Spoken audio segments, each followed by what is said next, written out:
Hamma yomonlayapti, do'stlar, qo'yib ko'rsataman, qo'yib, tayinlab ochib beraman kerak bo'ladigan bo'lsa. Menga qaranglar do'stlar, yomon bo'lsa odamlar mashina qilib uyiga qurdiramiz.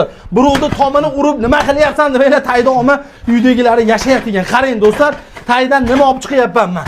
Tayida turpoq turibdi, ko'ryapsizmi? Turpoqni ustidan quyilgan bu narsa. Sababi xuddi mashina bo'lib, yorilib do'stlar, treshina berib, issiq sovuqda chiqarib yorib, qishda uyi isib ketyapti, yozda sovib ketyapti deganlarga do'stlar, yangilik mahsulot. Ya'ni do'stlar, penalon bos bo'ladi. Endi siz mashinaga do'stlar to'sin tashlaydigan bo'lsangiz ham belini bukib yormaydigan bo'ladi, issiq suv yuzni ushlab beradigan bo'ladi. Eng qizig'i qaranglar, 35 ming so'mdan xomashyo usta haqqisi hamma yo'g'ini o'zi bilan olib kelib 5 sm dan chiroyli qilib quyib berishyapti degan. Menga 7 quyib bersangiz 45 mingdan vodiy bo'ylab. Video pastiga nomer qo'yaman, aloqaga chiqadigan bo'lsangiz, endi loylon bozni bosib tonnalab yuk tayida o'tirmaysiz do'stlar. 3 baravar yengil narsani shunday quydirasiz, rasxot o'zida to'ki bilan abetini qilib bersangiz bo'ldi.